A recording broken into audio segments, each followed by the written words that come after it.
मेरा छोटा भाई हमेशा मुझे घूर घूर कर देखता रहता था, जैसे कि मुझे कच्चा ही खा जाएगा। मैं उसकी गहरी नज़रों को समझ नहीं पा रही थी। मैं तो अपने भाई को बहुत ही शरीफ समझती थी। लेकिन एक दिन उसने मुझे कोई ऐसा काम करने को बोला जिसे सुनकर मेरे तो होश ही उड़ गए। और फिर कुछ ऐसा हुआ कि हेलो दोस्तों, मेरा नाम अनु है और मैं अभी बीटीसी की पढ़ाई कर रही हूँ। मैंने प्राइमरी स्कूल में टीचर के लिए परीक्षा भी दिया है।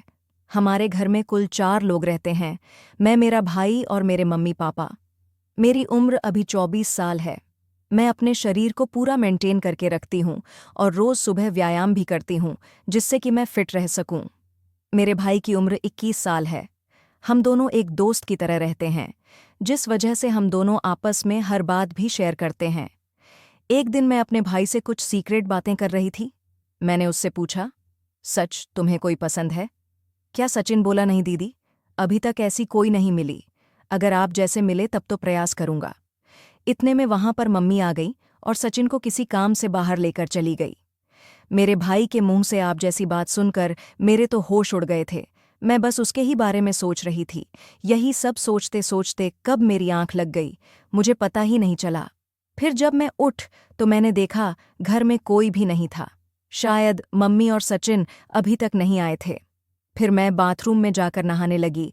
तभी माँ और सचिन भाई मार्केट से आ गए तो मैं उनके पास जाकर बातें करने लगी। फिर वह अपने स्कूल चला गया और मैं भी अपने कॉलेज चली गई। मैं अपने कॉलेज में जाकर अपने भाई के बारे में ही सोच रही थी, क्योंकि आज तक किसी ने मेरे को ऐसा नहीं कहा था। तभी मेरी एक सहेली मेरे पास आई और बोली, अरे अंत, क्या सोच रही हो? मैंने कहा, मैं तो कुछ भी नहीं सोच रही हूँ।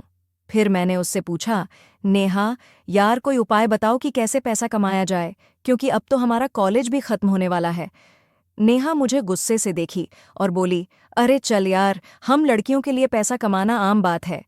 फिर हम दोनों अपने अपने घर की तरफ जाने लगी, क्योंकि हमारा क्लास खत्म हो चुका था।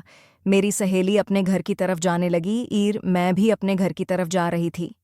तभी मैंने रास्ते में अपने भाई सचिन को देखा। उसको देखकर तो मेरे होश ही उड़ गए। सचिन अपने साथ किसी को लेकर घूम रहा था। वह दोनों किसी होटल की तरफ जा रहे थे। मुझे उस पर काफ़ी ज़्यादा गुस्सा आ रहा था, क्योंकि पापा इतनी मेहनत करके पैसा लाते हैं और हमें पढ़ने के लिए देते हैं, लेकिन यह सारा पैसा बर्बाद कर रहा है। फिर मैं उसी गुस्से में घर चली आई और सचिन के आने का इंतज़ार करने लगी कि मैं मम्मी पापा को भी यह सब बातें बताना चाहती थी, लेकिन मैंने नहीं बताया कि शायद उन्हें ठेस पहुंचेगी। फिर शाम के समय जब सचिन घर आया तो मैं उसके कमरे में गई और देखा तो वह टीवी देख रहा था। मैंने उससे पूछा, सचिन, तुम मार्केट में ऐसे क्यों घूम रहे थे? उनके साथ मत रहो वरना तुम्हें बर्बाद कर देंगी।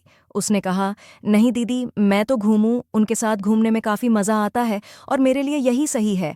अब नहीं घूमूं तो कब घूमूं? वह मुझे गुस्से में बोल रहा था। मैंने उसे बहुत